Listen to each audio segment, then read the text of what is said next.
You're listening to the Black to Business Podcast, an educational podcast providing Black entrepreneurs with the tools and resources to start and grow their businesses. We chat with vetted Black entrepreneurs, thought leaders, and business owners as they provide tips and resources to help take your business to the next level. I'm your host, Monique.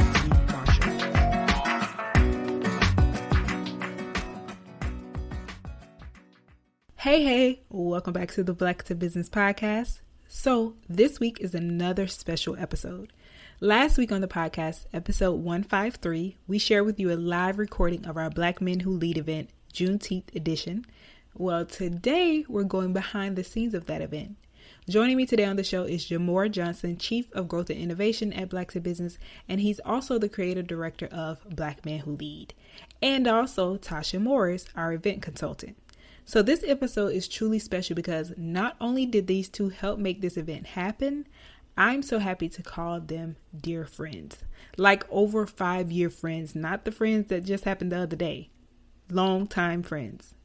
And I wanted them on the show for us to talk about what it was like producing and reintroducing this event series. And also speaking about the significance of Black Men Who Lead. And during this conversation, we're going to dive into what it's like working together as friends. I think that is an important conversation to happen. And we're going to also talk about what worked and what didn't work when planning this event and some of the things that you can expect from us in the future. So without further ado, let's dive in. Tasha and JaMor, welcome to the Black to Business Podcast. I'm happy that you both are here. I'm happy about today's conversation we're about to have. So welcome to the show. Thank you for having us. Yes, thank you. Yeah, so in the beginning, I kind of gave a rundown of who you all are, but I want you all to give your own introduction and kind of talk about your background. So JaMor, I'll start with you because we met way back in our days at Howard. We went to Howard together. We were on the same business team. Oh, I know. Wow. And so let's talk about your journey, a little bit about what you've done with Black to Business and kind of how you ended up with us. And as Chief of Growth and Innovation. Oh, yes. So hi again, I'm JaMor Johnson, and I am the Chief of Growth and Innovation with Black to Business. And a little bit more about me, my backstory. I'm from Louisville, Kentucky, and I was raised the only child, but I have siblings that are a lot older than me. So a lot of things that I did kind of on my own, but I also was on a lot of teams, different sports teams, different things like that. So coming to Howard was kind of one of those things to get away. You can get stuck in Kentucky, kind of. There's so many opportunities for scholarship, but I knew that I wanted to go to HBCU ever since watching Drumline. I was in bands when it came out, and I knew that I wanted to go to HBCU. So Howard, I knew was like the top school at the time. I was like, I need to go to the top HBCU. So I was just like, Howard was it. So I came to Howard, going into business. I knew that I wanted to do something in business. I just didn't know necessarily what that was. So, post Howard, I found myself up and down in the entrepreneurship route and found myself in hospitality. And I've been there for, I guess, the past 8 years. And in between that, I've also been kind of dabbling in consulting, creative marketing, different types of just creative outlets.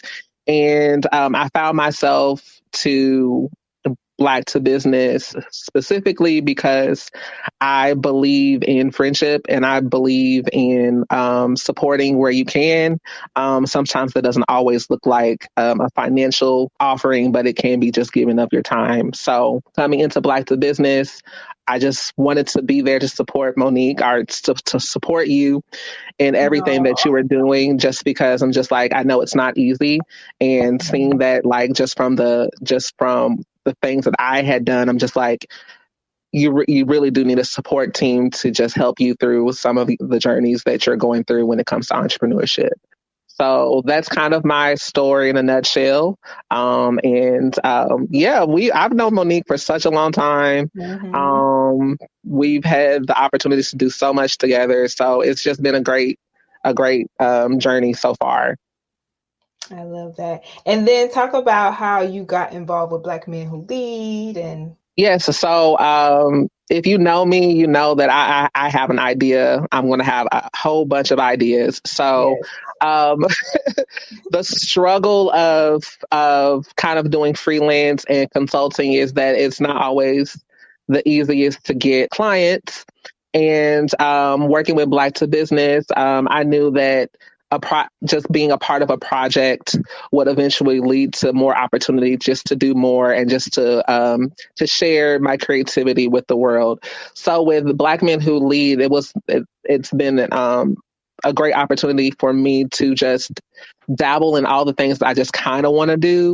I have this kind of, I guess going back to like Howard School of B, they kind of set you up to go the corporate route, but that never was really where I found myself. But I still kind of wanted to have that experience of doing all of the like cool things that corporate America and companies with a lot of money and a lot of resources can do. So with Black Men Who Lead, it's a huge platform that can go so many different directions. And so being in a creative space and directing where it can go, I get to sort of use all of my skill sets and sort of just share with the world what I can bring to the table. And honestly, prove to the man that I can do something. I guess maybe not prove to people, but prove to myself that I'm capable. Because I think a lot of times when you're just constantly getting a rejection, it can play a toll on what you think that you're capable of doing. So having this platform with Black to Business really has given me more confidence to be able to just go into certain settings knowing that I'm capable of doing whatever it takes to get the job done. And there's just so much that I've been able to learn, and I'm really grateful for the opportunity to be the creative director for the Black Men Who Lead with Black to Business. Aw, I'm so blessed. I love that, and I love you, JaMor. I appreciate you so much. We've known each other for years, and I love that we get to create this space together. And yeah, love that. And Tasha, who I've also known for years, it's something about, who you know, and when you find good people sticking with them, you both have been a testament to that. But, Tasha, you've been a longtime friend of mine. And also, in addition to that, you are an event extraordinaire. So I want to talk about how you got involved in Black Men Who Lead as our consultant, and then also your background in kind of like event management and production. Sure. Yes, I'm excited to be a part of the now trio, which was once a duo. Yes. A dynamic duo. So I'm glad I can add a little something to that. But yeah, you mentioned my event experience. So I have been in production, behind the scenes. That's where I prefer to be. In TV and film for many years, even dabbled in some theater production. And then about 10 years ago, I started on event marketing in my entrepreneur journey.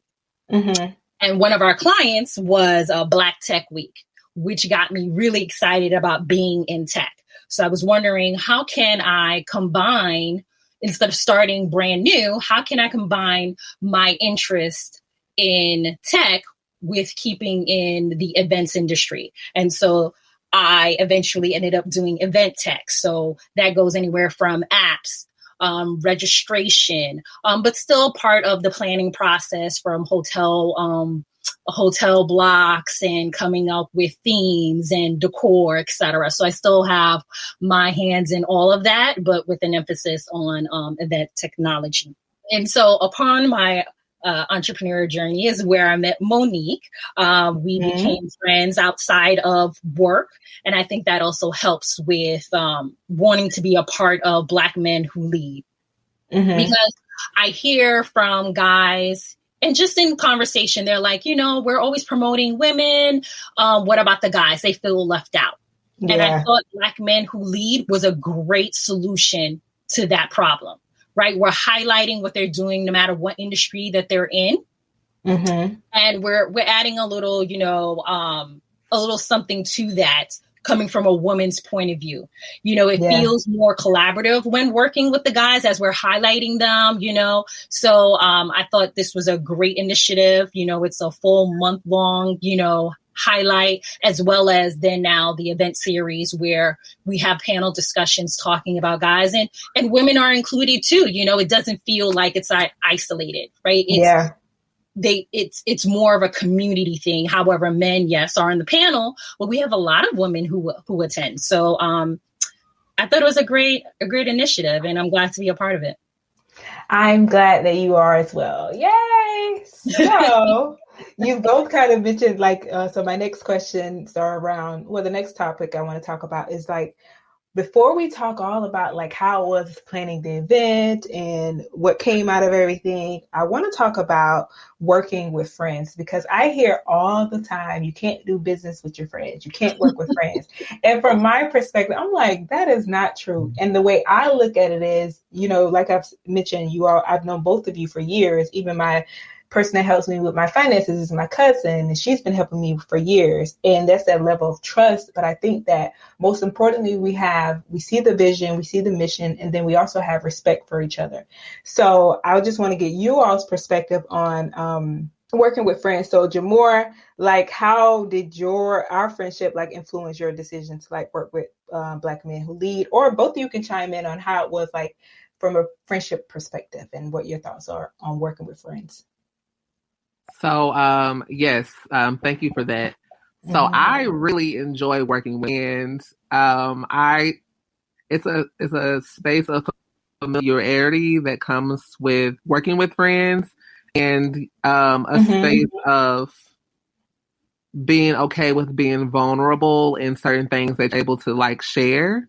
I know that I can struggle and play a role of just being overly, emotionless, I guess I could say, or not showing my emotion when it comes to outside of friendships. I can get very passionate. I can get very passionate, but when it comes to friends, yes, I can get extremely passionate. But I'm just I feel comfortable being in a space with friends to be able to share that. But in that same sense, I know that when I'm working with friends, I'm going to work hard to make sure that their vision or whatever we're working on together is good. I think that there's a stigma when it comes to working with friends and family that it's someone's going to be lax, someone's going to use that family card or pull a card of I don't need to go as hard because I know who owns the thing. I know who owns this. Right. I know you get that part of being too familiar right there is where I think some of the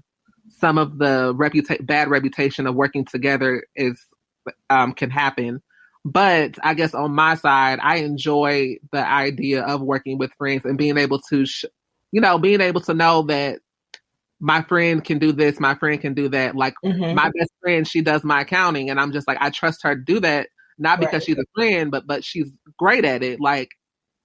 You can almost, for people who are kind of timid, and I know I have my timid moments of reaching out to people that you're unfamiliar with. It's a great feeling to be able to reach out to a friend to ask for help or just to go that route. So I enjoy working with friends. And particularly with you, Monique, I think that for me, I know that I was doing a lot of things on my own. So to discover the ability of working with others and kind of being open to what your friends have to say in a very real and honest way can really help you evolve as an entrepreneur, because they'll tell you the truth, even if it's harsh or even if you wasn't expecting it. I prefer it to come from someone that knows you to know what you're saying than from someone that you don't know as well. Right. I love that. And that's so funny because I also want to mention, so when JaMor first started working with me, you started helping in another capacity. And I remember we was talking about having a conversation about coming on as Chief of Growth Innovation.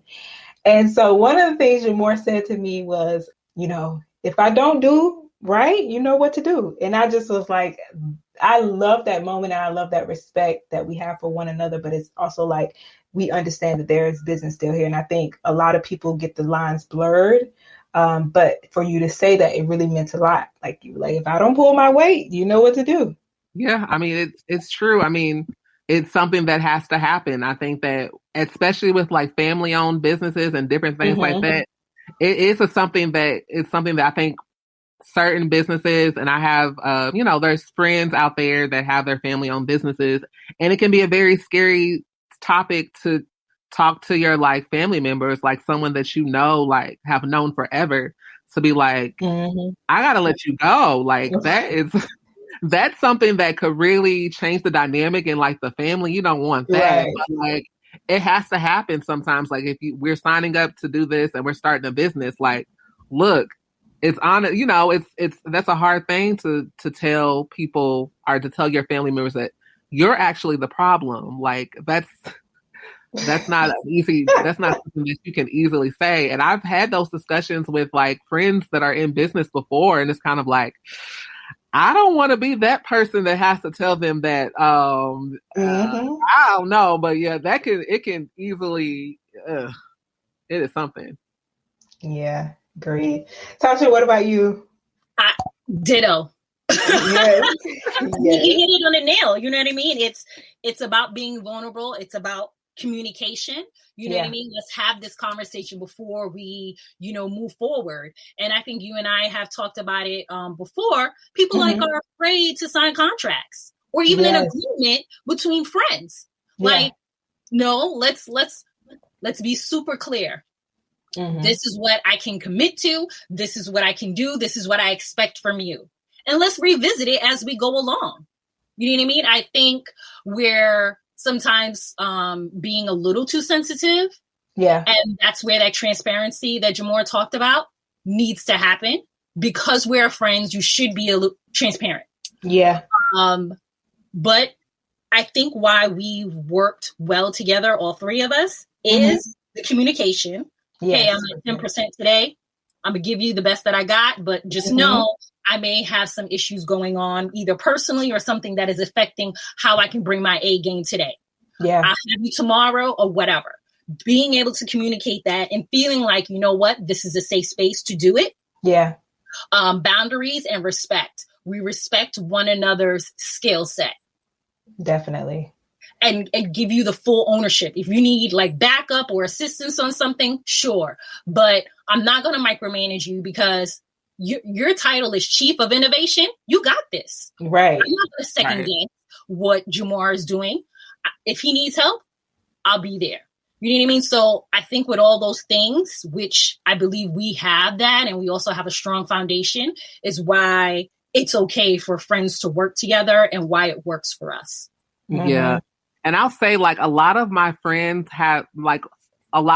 best friends have come from me working with them. Yeah. Like, I feel like, honestly, if you can work with, I mean, I guess it depends on the industry, but if you can work with your friends, then those are good friends, because I couldn't imagine working with a friend and they're also really bad at their job and I'm working with them if this was like in a different type of setting. That's like, I don't even know what, that's awkward really fast, but like all of my friends, like my good friends, I've worked with them. So I think it's also just about being a team player when it comes to understanding the friendship aspect of it. Is, you gotta give and take when it comes to friendship. And then you also gotta know what it is that you're getting yourself into and where to step up and where to step back and where to follow and where to lead.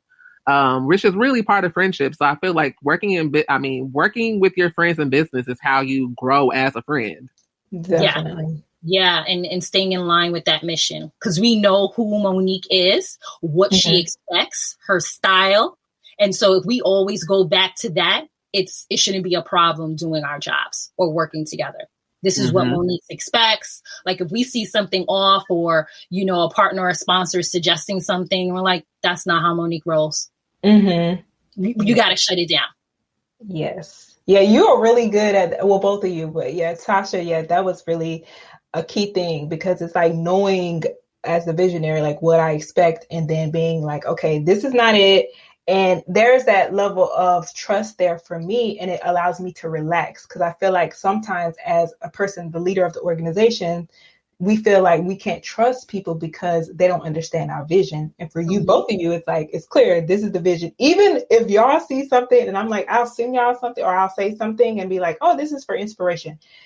JaMor as creative director is like, that's not in alignment, or that's not in, So it's like, I trust that. Okay, get me together on that. And so I trust that. And I think, yeah, we do that very well, because I'm like, But then there's also the part of it is, it's like, I trust you all to, like Tasha said, do your roles and things like that. And then also it's like, I'm not good at everything.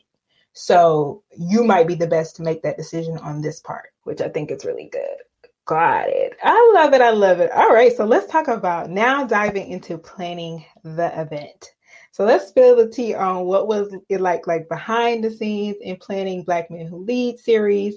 And let's talk about some of like those challenges that we faced and some of those things we had to consider that went into making this happen.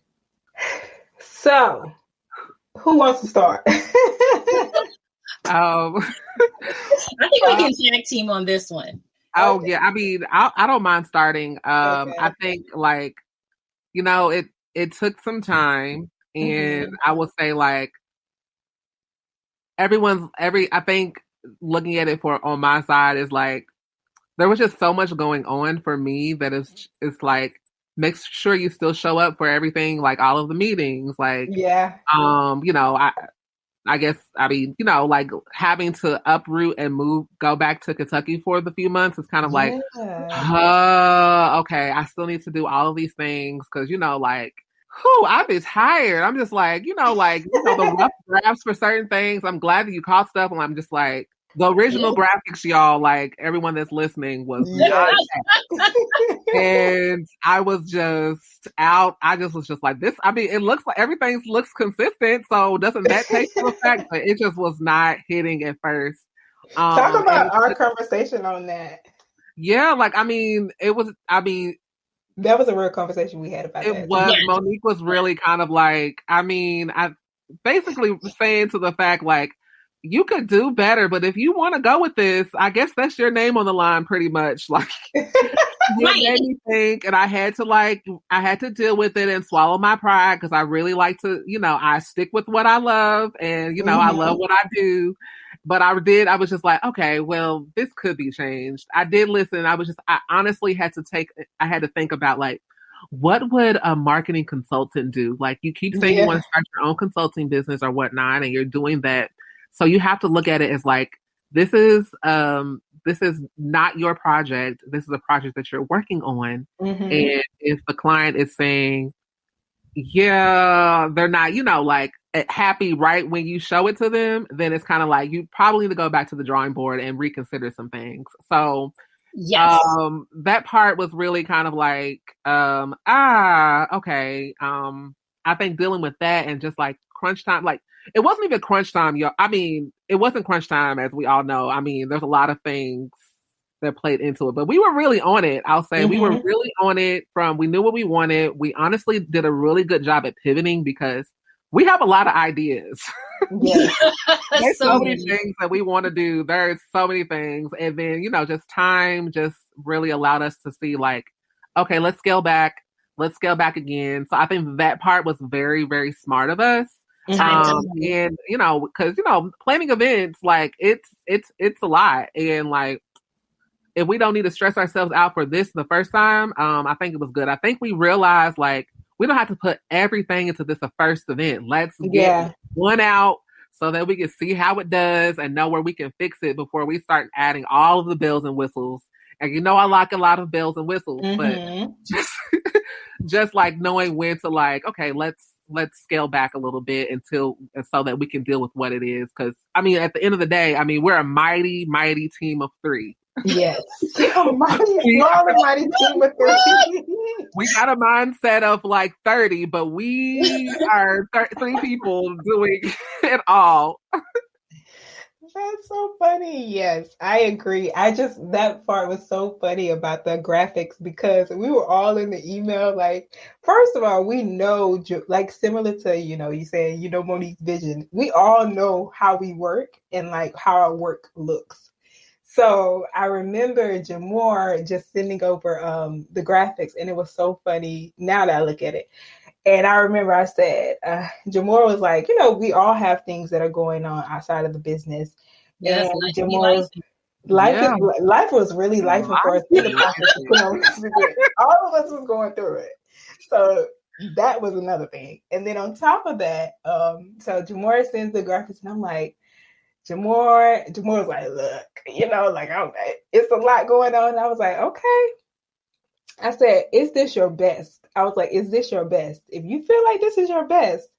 And I remember JaMor sent an email. I don't know if he just went, it was like a late email too, or something, early or late. And it was redone.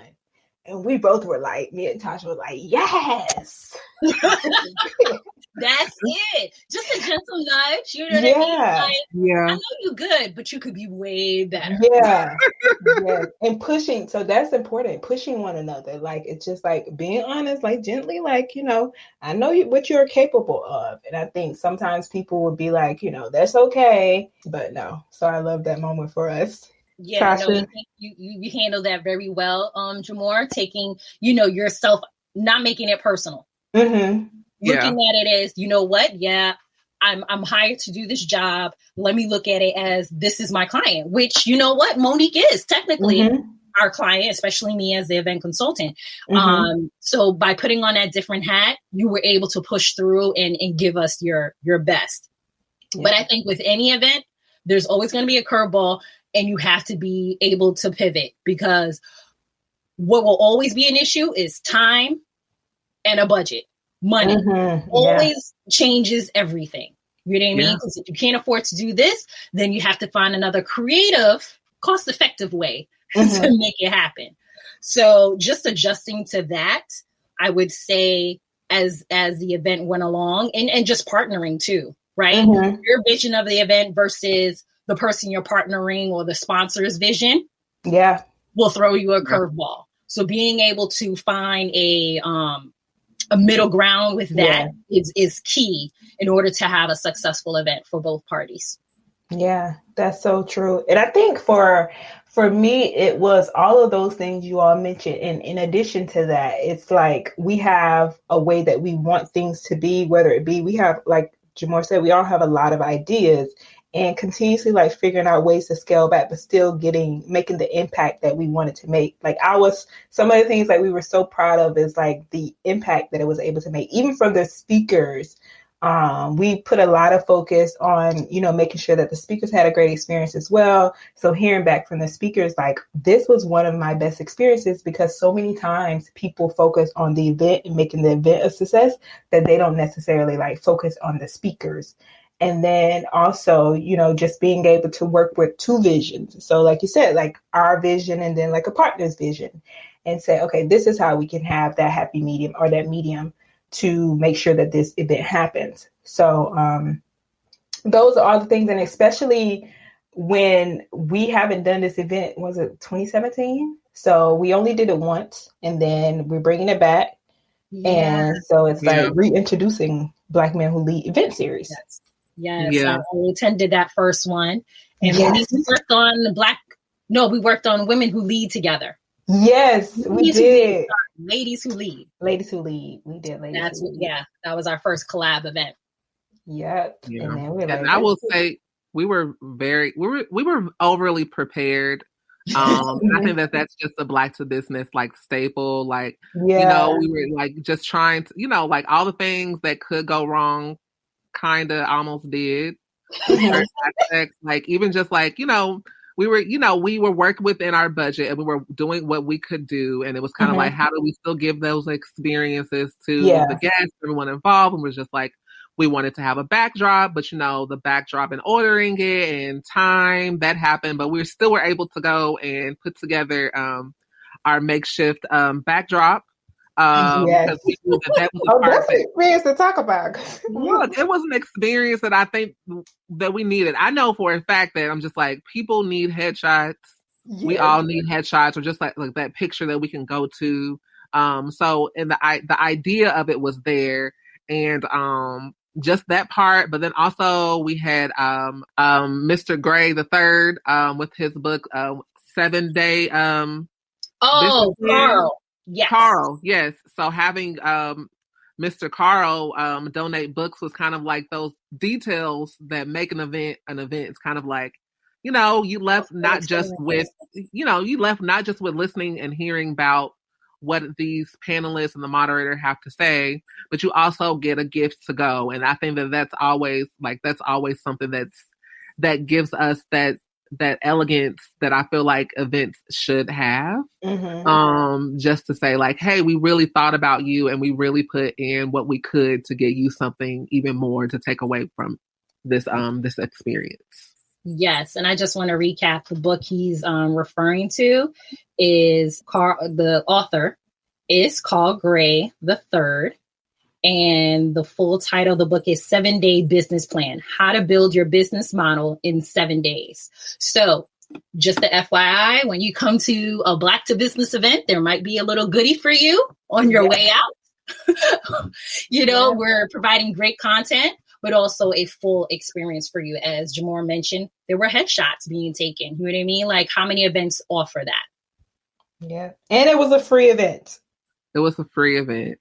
Yeah. So, the inaugural people got the best of it before, prices going up. I'm just, but, like we're able to today's price.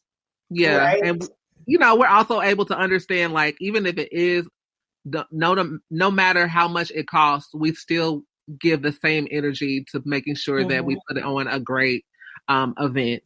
And I think that was shown, and I'm just excited that we were able to get through it in one piece, Yeah, that's true. And we also gave our panelists flowers. It was a great experience for them. Just those small touches. And I think that is something that I'm really intentional about with Black to Business, because it's like, that's what sets us apart. But it also shows that we appreciate the people who are doing the work in the community, whether they're being paid for their time or they're volunteering their time.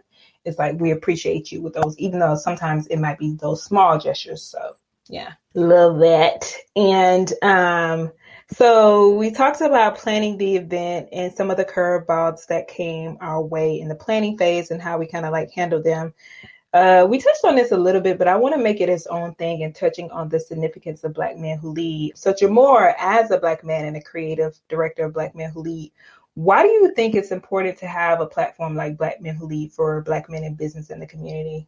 I guess for me growing up, and just like, I'm a podcaster, so listening to the different stories of how certain business owners how certain entrepreneurs came to be who they are with their business. Mm-hmm. And you find out that, some people had that generational entrepreneurial gift in them, and it was kind of just like destined for them to start. Mm-hmm. But it's not always the case for like all Black men in general of starting a business. And for me, that's been the case of me just trying to figure out, get that inspiration and the education in a way just to, as a platform of like Black men who are doing it and can sort of share their vulnerabilities of how they got there and what it kind of takes in different types of lenses to kind of like see there's multiple ways to get to your goal or wherever you're trying to go when it comes to entrepreneurship or like being in business. And for me, having this platform is really beneficial because we just need more of them. I think we just need more representation for Black men to show that, hey, there's something out there for you. Here, come and listen, come and understand. And it's also just a space for us to showcase like what Black men are out there that you might not even know exist. I have always thought about the idea of like history books and like how we know all of these figures, we know who they are, but there's just so many more out there that may not make it to the history books. And so it's kind of like a platform to showcase the other people who may not get to make it, but are still doing wonderful things in the community and really, starting their own businesses and can really be inspiration and for the next, generation of entrepreneurs or the current ones as well. So it's really just important. It's so important. There's so many out there, and I hear a lot of things of like, there's so many different platforms out there, but we can all exist together. So that's also a thing. It's just like, this is just a different platform for us and how we decide to show leadership with Black men. I love that. And one of the things also I want to mention that in addition to, the event series, JaMor also curates our annual Black Men Who Lead list, which is where we feature 30 Black men who are leading in business and the community throughout podcasting, social media, but he compiles a list. So talk about that and, how you come up with those men, because I think another thing, like looking back when we've had Black men featured on these lists or people who've been on the podcast, as well as the last panel that we even had in 2017, like these guys are doing amazing things. And like you said, sometimes they're not at that moment always being recognized, but we kind of like have the highlight the underdogs too. So, and then we look up and we're like, oh, we featured them in such and such year. So talk about like your process of going through that and curating that list of men. Oh, yes. So I'm just curious at heart and a nosy person. So, like for me, creating kind of like this, I like to call it like a cyber family, or like people like who's your like, cyber uncle, in the sense of like, who are these guys? I mean, who are these women that are like Black and inspirational for me? And it kind of went from there. Like, you go down a good rabbit hole. You just discover all of these different Black men who are just having these great businesses and just like, wow, they're there. They're just everywhere. And it's kind of like, for me, my initial thought process when it comes to like putting the list together each year is, try to have someone from Howard, try to find someone from Kentucky, try to find someone that's from the South or unrepresented areas that may not get the exposure. People in different industries, like, healthcare, Black men, and, and mental health was a big thing for me. Far as just making sure that was represented of all of the Black men who are in healthcare, but also it's kind of like food. I'm a huge foodie. My background is in hospitality, so making sure that was highlighted. People from Kentucky is kind of like, for me, I'm big from Louisville. Like, I'm from Louisville. Like, I love Louisville. So it's always trying to showcase like who's from Louisville out there, because people hear of Louisville, but they don't really, I don't feel like the representation's always there, like out in the, always out there. So that was always a big focus. So it's kind of just highlighting things that complement Black men and making sure that they know that there's actually people, all of the things that you're trying to do or that you buy, there are Black men who probably have a business in that particular industry. So it's been great. Like every year it gets a bit more difficult to like, who are these 30 men going to be? Yeah. And behind the scenes, I usually have to put together probably like 50 to 55 people, because Monique is going to probably go through. I'm just like, no, I don't know about them. Next year. Oh, cool. But then I have this, that, and that. So it's honestly just pushing me again, just to continue to like make sure that each list is great until, someone comes along. I am a big person of just like passing down certain like responsibilities until we get to that point of passing, until I can pass down that responsibility, but just making sure that each list is the list, like all the lists that are out there that get more, more coverage, or somehow I want to always make sure that this list is top tier as well, because it doesn't, I mean, there's so many out there that you can't go wrong. So I think that's the biggest thing with the list, is like, you can't go wrong with what I put on the list or what I'm able to find. It's just really making sure that we're celebrated.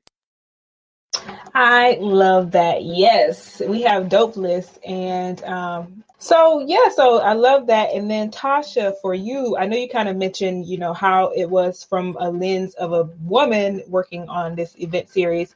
I want to also talk about like, what did that mean?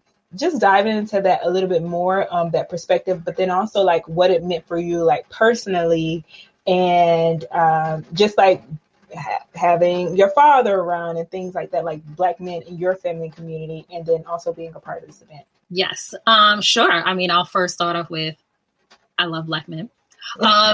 So my father has been in my life. I have a lot of uncles, tios, male friends, brother friends that I confide in, that provide advice, that, help grow me as a person.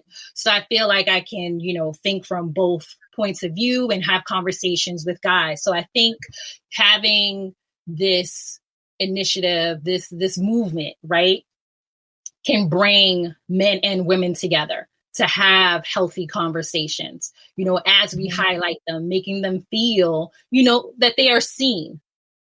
And it's again, for the past couple of years, they feel what I've received. They feel that they haven't been seen.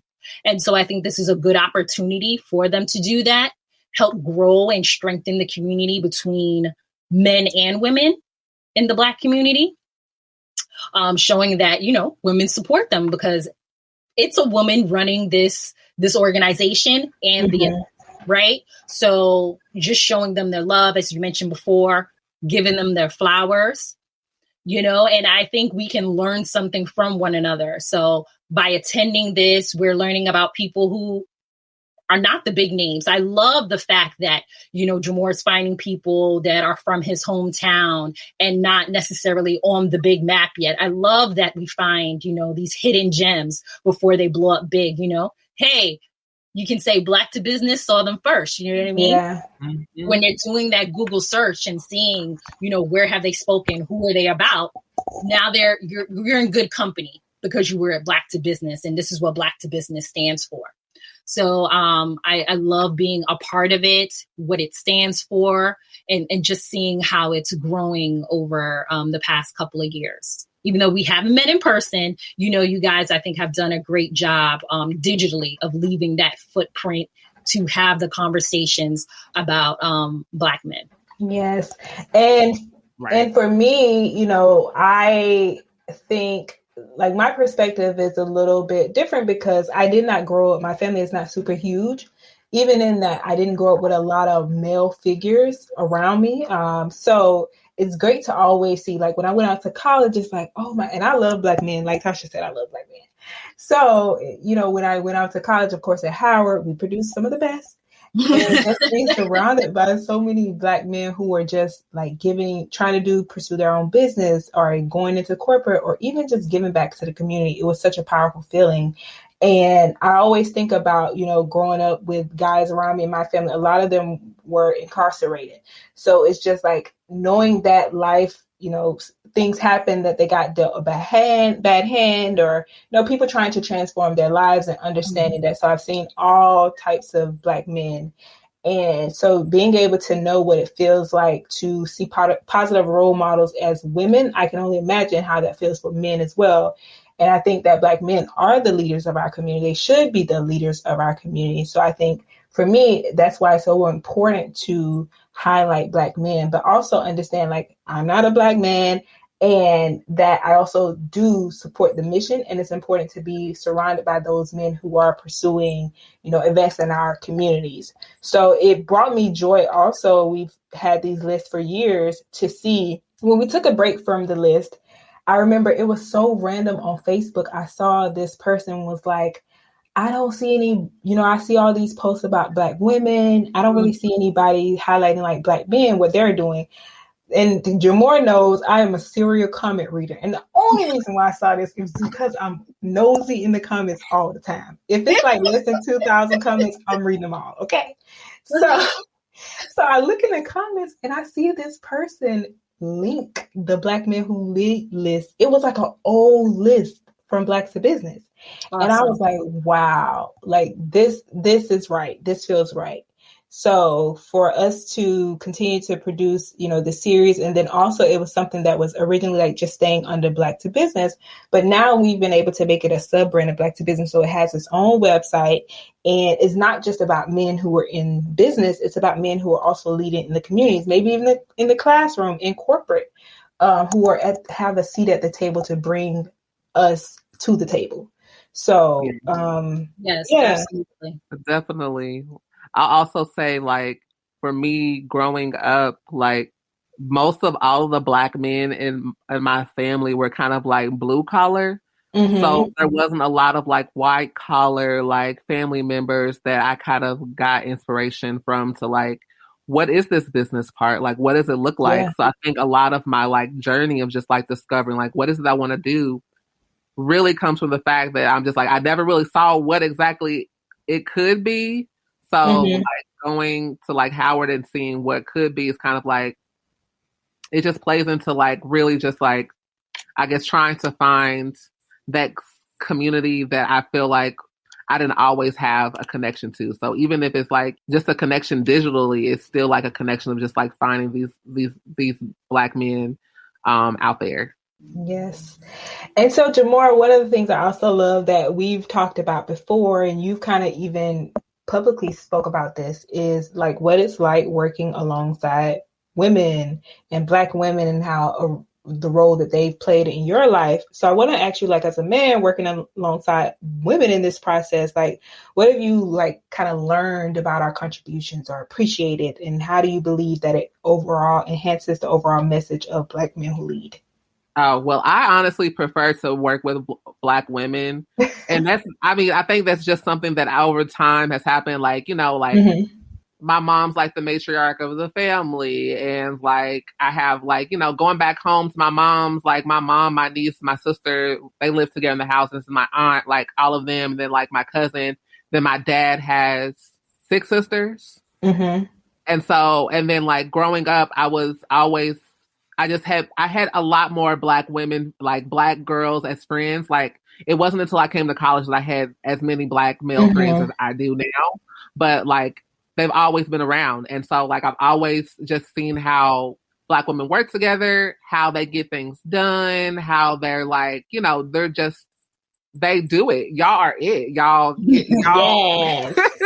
Y'all really something that I think that it's just great to be around to get that like that organization. And like Monique has a lot of systems, and so being able to pick them up and learn them when I can, because again there's so many.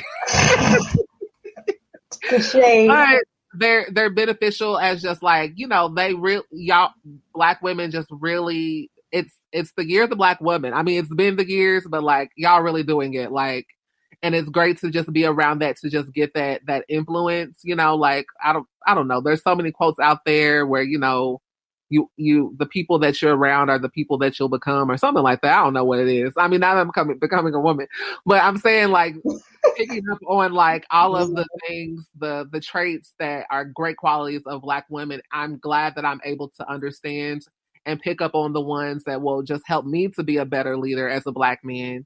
And so it's just been great working with you, Monique and Tasha. I've learned a lot about myself, and I've grown a lot in the process of putting together Black men who lead. So it's been great. That's honestly been a default for me. Is just Black women have been everywhere in my life. And I was happy. I was just happy. It felt like another day for me. So I'm very happy to work with you all. Yay. I love that shady comment. It's so funny that JaMor says the systems, because I would never forget, we were having a meeting and JaMor clicked over to something else and he like looked down and he's like, wait, what just happened? It's another system up. I was over there like creating an Excel spreadsheet with something in it. JaMor's like, oh my God. But yeah. That's what I love about us women. We are about the details. We are about the details. I'm like, they make everything better, whether it's an event, just life in general. We're going to remember those little things, like you said, just giving the speakers a little gift bag, you know what I mean? Yeah. A lot, and just following up with them. They love that experience and attention to detail that we provided for this event. Mm-hmm. And I want to let people know what also, you know, it's also about the experiences. Like we've been talking about the speaker's experience, but we got a great feedback. Just want to share this with people. We got a message back from somebody that was on the team of one of our speakers.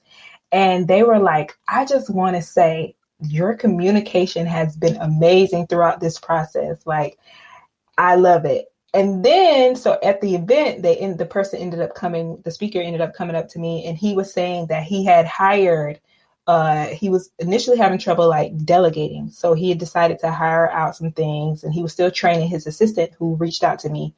And he said, I went through and I looked at the emails, like the thread, and he was like, I was so amazed by like your process and how you all included everything. Y'all had the write-ups for me. I didn't really have to do much. And he said, I actually took that and used that as a model for training her. And then I'm going to train other people.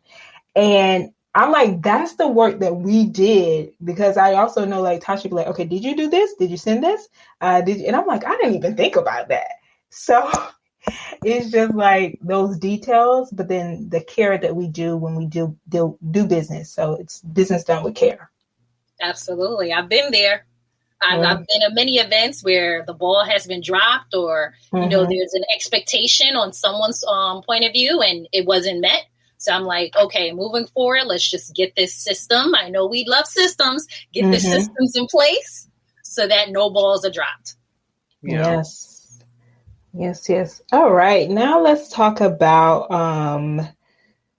I kind of want to talk about the reflections on the event, the last event. We kind of spoke about it a little bit, but that was an event that just recently happened. For you all, like, what were some of those standout moments or conversations during the event? I'm gonna be honest with you. As an event consultant, management team, like, we're so into the event that we don't appreciate the event. Yeah. So from running around to checking on things, I can't tell you what anybody said. And that is real. It's like, I mean, towards the end, you know, I feel like I think the highlight for me was the attendees networking with one another after the event. It seemed like they really enjoyed it and got something out of it. They were super excited to get, you know, the book at the end. They were excited to talk to the panelists. Like, you know, usually there's a quiet moment afterwards when you say, okay, anyone time for Q&A? And it's cricket. No, these folks wanted to engage. So I think from that point of view, I think it was super successful, and it was a highlight for me. JaMor, what about you?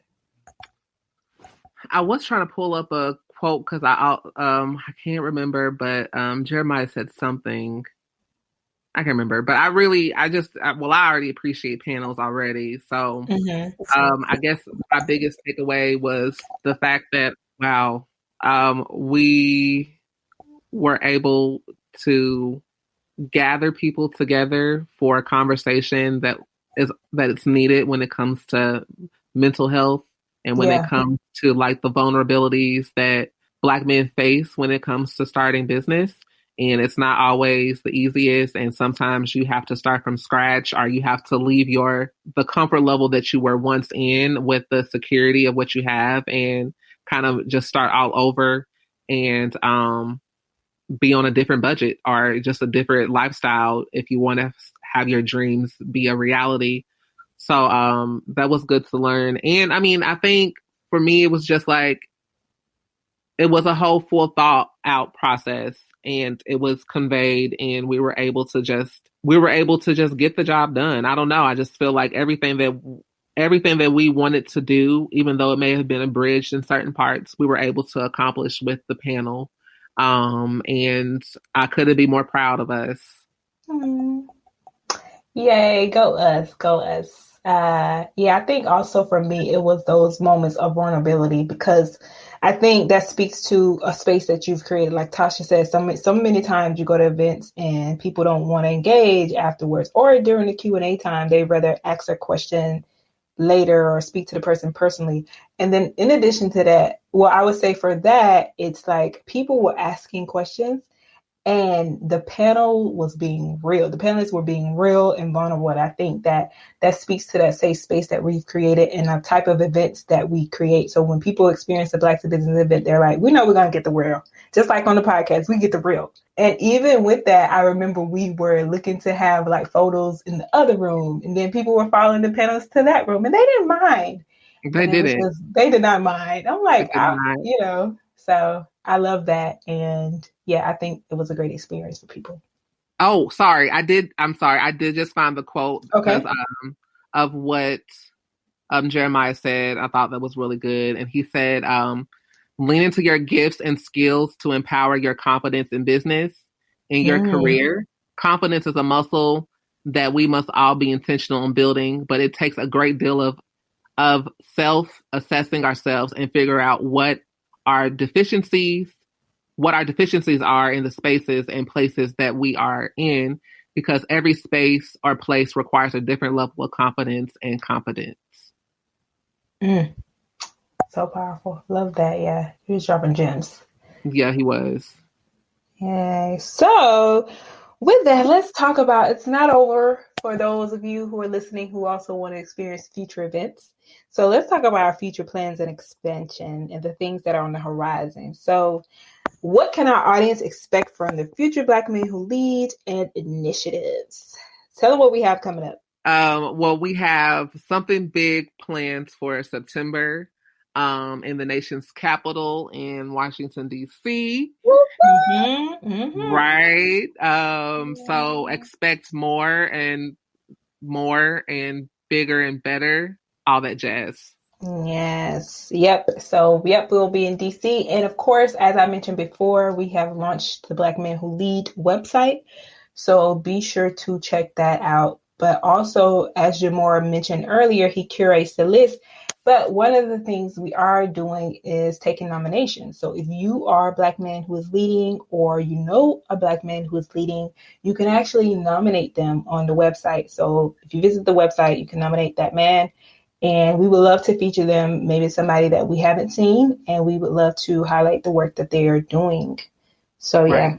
Because there's and also next year we'll have guests for the podcast as well. Yep. So, if you have a lot to say on something, on a specific topic, then we could also consider you for the podcast.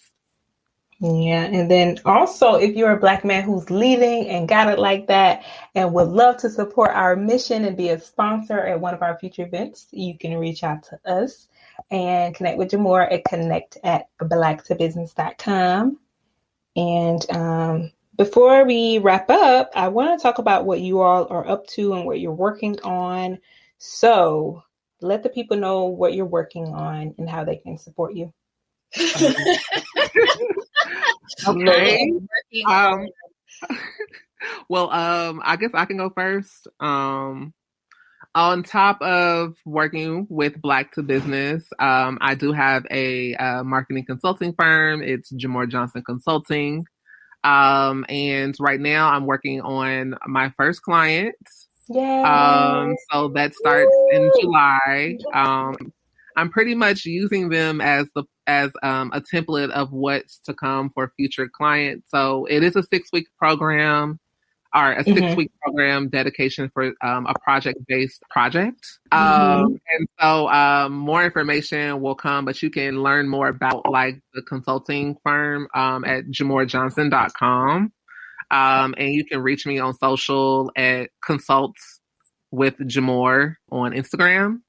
And or you can actually email me. I enjoy a good email. It's refreshing to get an email. So you can email me at donewell@JaMorJohnson.com. Yes, he's so creative. Done well. What? How did you come up with that? Done well. What? So JaMor, is there typically a profile of a customer you work with, or clients that you work with, or is just So I typically, for clients, I typically like to do companies that have a budget for marketing consulting.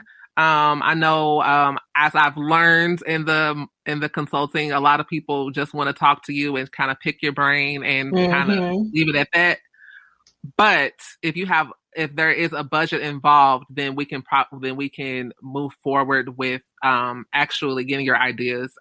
I do offer a free 30-minute consultation, which you can there's more on the website for the calendar to get time, so that we can see if we are a good fit, because we definitely can have that conversation and see what your kind of goals are and see how we can work together. So I mean, if you don't have a budget, I mean, a conversation can still be had, because you just never know what opportunity could present itself. So feel free to reach out, and just trying to drink my water and mind the business that pays. Hey, so basically clients with a budget. Anybody with a budget. Yes, but I mean, again, I don't know who said it, but no, never mind. I was going to say, we could. Yes. All right. So love that. And so, Tasha, what are you up to? Are you? How can people support you, work with you, or we're just your special client one-on-one? Or what are some other things that you do? You are my special client. But yes, I write also newsletters, and I don't have a problem with consulting on projects. Really working on balance. So I am looking forward to a soft girl summer, and by that I mean doing things that bring me joy, museums, movies in the park. Just enjoying. New York summers are one of the best things to have.